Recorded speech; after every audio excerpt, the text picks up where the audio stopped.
Class में सभी विद्यार्थी ध्यान दें कि आज हम लोग एक नया टॉपिक स्टार्ट करने चले।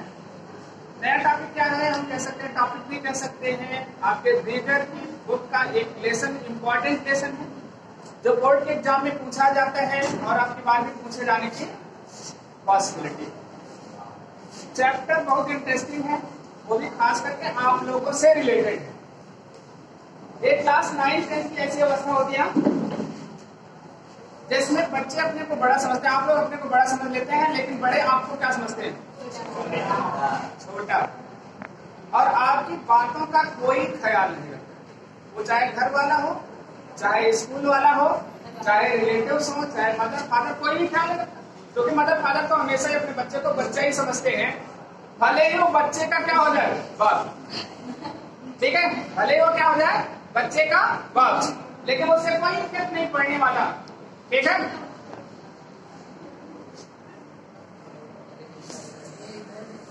तो तुम लोगों को पहले दिखा। यहाँ पर जो आज का लेसन है बेसिकली फोर्स है। हम लोग सबसे पहले आपको जैसे कि बताया गया, डेट वोट लिखने की आदत डालो। तुम लोग बोर्ड के स्टूडेंट हो, आज से मान लीजिए सितंबर है। Yes sir. ये सितंबर है, वो भी बहुत महत्वपूर्ण सितंबर है। कौन सा दिन? शिक्षक दिवस के रूप में हम लोग मनाते हैं। वैसे हमने शिक्षक नहीं मानता, लेकिन आप लोगों के बीच में पढ़ने पढ़ाने के लिए आता हूँ, बस पढ़ने के लिए आता हूँ, पढ़ाने के लिए। 2022। ठीक, तो हर चीज को हमेशा ध्यान में रखना कि क्या चीज हम पढ़ रहे हैं, वो चीज की आवश्यकता है, वो हमें लिखने की जरूरत पड़ती है। तो कोई भी काम करने से पहले हम डेट जरूर डाल लेते हैं। इस लेसन को पढ़ेंगे जिसमें भी डेट की इंपॉर्टेंस आ जाएगी, क्योंकि इसमें बेसिकली डायरी राइटिंग बताई गई है। डायरी राइटिंग का मतलब ही होता है कि हम डेट वाइज डायरी अपनी क्या करते हैं, अपडेट करते हैं। ठीक, देखिए लेसन जो है ये आपका लेसन 4 है, और इंग्लिश रीडर का लेसन 4 मतलब 4। अब हम लोग इसकी टाइटल जान लेते हैं। यहां पर लिखा गया from the diary of, from the diary of. थोड़ा सा आपकी किताब में तो नाम दिया गया, गलत लिखा गया, इसको सही कर लीजिएगा। आप लोग ANN A लिखा है, ANN E कर लीजिएगा। इसके बाद लिखा गया FRANK। देखिए ये टाइटल। ठीक, तो पंक्चुएशन आपके सिलेबस में बेटा इसको ध्यान रखना, क्योंकि पहला ही क्वेश्चन पूछा जाता है, right the name of the lesson and it's writer. तो हमेशा देखिए शुरुआत हम कैपिटल से करते हैं, आर्टिकल को स्मॉल लेटर में करते हैं, फिर दूसरा डायरी लिखा गया, देखिए कैपिटल लेटर में लिखा गया है। प्रीपोजिशन हम स्मॉल लेटर से लिखते हैं। इसके अलावा अगर कंजक्शन भी आता है, हम उसको किसमें लिखते हैं? स्मॉल लेटर में। तो यहाँ आपका लेसन का नाम है from the diary of any friend. Clear हुआ? आगे देखिए, अब राइटर का नाम। तो राइटर का नाम इसमें सबसे आसान है, ढूंढना नहीं पड़ेगा जी। ठीक है, राइटर भी आपका कौन है? Any friend. तो अब यहाँ पर राइटर को लिखना हुआ, आपने एक बार बनाया एनी फ्रेंड। अब एना फ्रेंड कब पढ़ते? अगर ये लिखा होता तो, क्योंकि ANN ये लिखा, एन फ्रेंड भी पढ़ सकते हैं। अपने तरीके से लर्न करने का तरीका इजाद कर लो, हमको कैसे चीजों को क्या करनी है, लर्न करना है। तो दो चीजें, सबसे पहले लेसन नंबर, लेसन 4। इसके बाद क्या? From the diary of any friend. Writer कौन है? अगर इस चैप्टर से आगे तो बहुत आसान है, आपको चैप्टर के नाम के साथ राइटर का नाम इंक्लूड।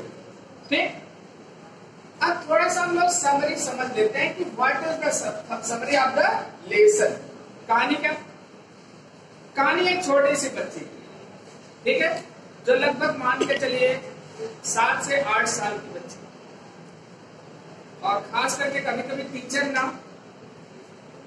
बहुत बेरामी करते बच्चों के ऊपर, उनकी भावनाओं को नहीं समझते, जब जरूरत पड़ती है पीट देते हैं।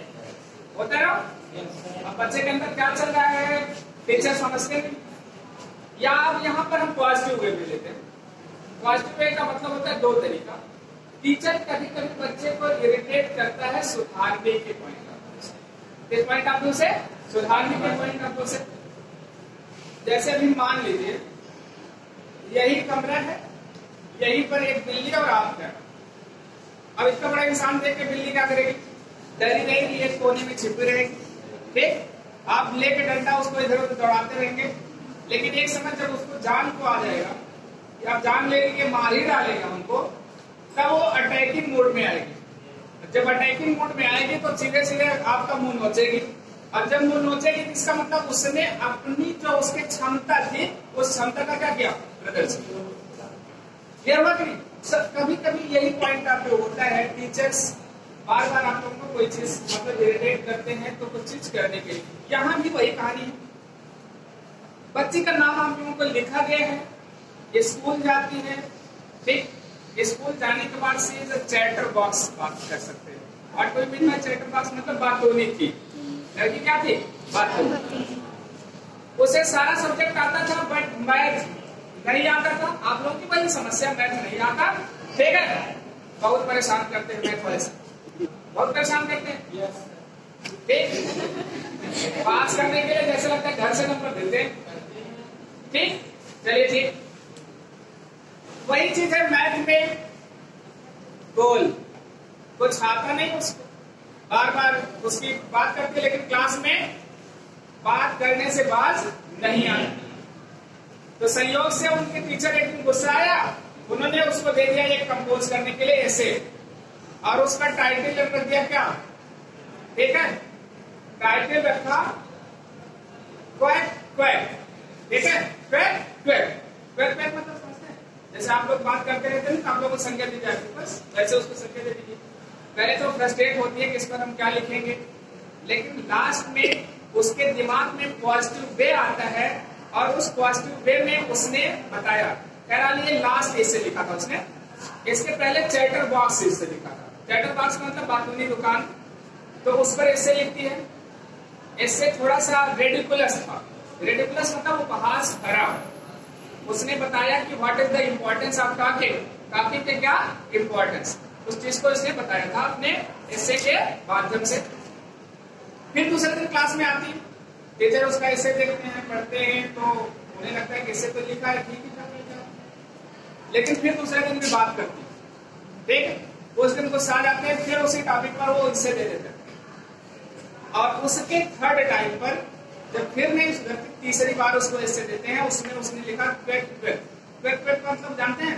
ये बतख को करते हैं ना, तो उसको उसकी संज्ञा दे दी है क्योंकि वो बोलती है। तो वहां पर जो लास्ट ऐसे उसने लिखा वो पूरी तरीके से एक कहानी के माध्यम से बताया। किसके माध्यम से बताया? कहानी के माध्यम से। एक दिन एक स्वान मतलब हंस और एक डक, ठीक है, उनके दो बच्चे, और वे बच्चे बहुत थोड़ा सा क्या करते थे, बोलते थे जैसे वो लोग बोलते हैं, आगे जैसे मम्मी पापा बोलते हैं वैसे बोलते। ठीक, तो जो स्वान था वो प्रभावित मतलब उसकी आवाज से परेशान होकर के अपने बच्चों की उन दोनों को मार डालता है। बच्चों को क्या कर डालता है? मार डालता है। और वहां पर जो राइटर है यह शो करना चाहती है, जबकि क्वैक क्वैक करना वो उनकी कमी नहीं थी, ये तो उनकी वंशांतर क्या था? लक्षण। तो कह रहे हम जो ये ज्यादा चैटर बात मतलब हम जो बोलते हैं क्लास में, ये मेरी कमी नहीं है। मुझसे कम तो मेरी मम्मी और मेरे पापा भी नहीं बतियाते। मतलब मेरे मम्मी पापा जब बतियाते वो गुण मुझ में कहां से आ गया? वंशांतर आ गया, हेरिडेटरी आ गया। इसलिए मैं क्या करती हूँ? बात करती हूँ। तो राइटर जो है उसके ऐसे से क्या होते हैं? बहुत प्रभावित होते हैं और उसको छूट देते हैं, बेटा तुम क्लास में अब जब मन करो तब क्या करो, बतियाओ। ऐसे ऐसे आप लोगों को मिल जाता है ना, कभी कभी छूट ली जाती, टीचर बोल देता पढ़ो चाहे मत पढ़ो।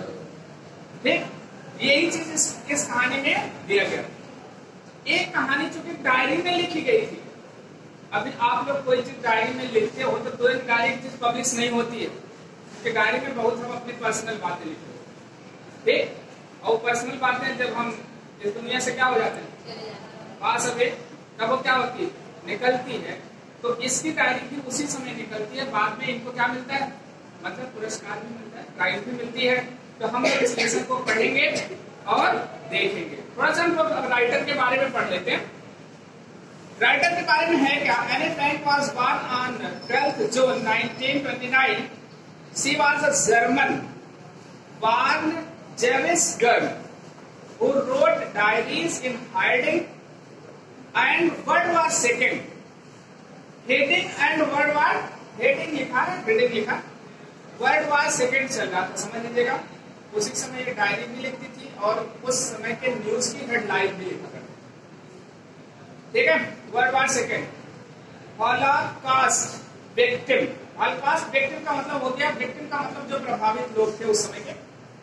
हर work the diary of Anne Frank has been read by millions failing Nazi prosecution of Jews। आप लोग अगर वर्ल्ड वॉर के बारे में पढ़े होंगे अपने एसएसटी में, ये बेसिकली दो कम्युनिटी में लड़ा जाने वाला वार था। एक यहूदी थे और एक कौन थे, क्रिश्चियन। तो दोनों एक दूसरे का ऊंचा नीचा समझते हैं, और इसमें चूंकि पूरा वर्ल्ड प्रभावित हो गया तो सारी कम्युनिटी बाद में प्रभावित हो गई, लेकिन जो मुख्य रूप से युद्ध था यहूदियों और किसके बीच के था, क्रिश्चियन के बीच का। The family moved to Amsterdam and later went into hiding for 2 years. She died in March 1945। और 1945 में क्या हो गई थी, इनकी डेथ हो गई थी। और 1945 में ही हम कह सकते हैं कि जो हमारे वर्ल्ड वॉर की शुरुआत हुई थी, वर्ल्ड वॉर शुरू नहीं हुआ था, सेकेंड वर्ल्ड वॉर हमारा क्या हुआ था, ओवर हुआ था नागासाकी और हिरोशिमा पर क्या गिराने से, परमाणु बम गिराने से। ये हमारा मतलब क्या हुआ था, सेकेंड वर्ल्ड वॉर खत्म हुआ, ठीक है। और अब हम लोग जानते हैं कि इसमें लिखा गया बिफोर यू रीड,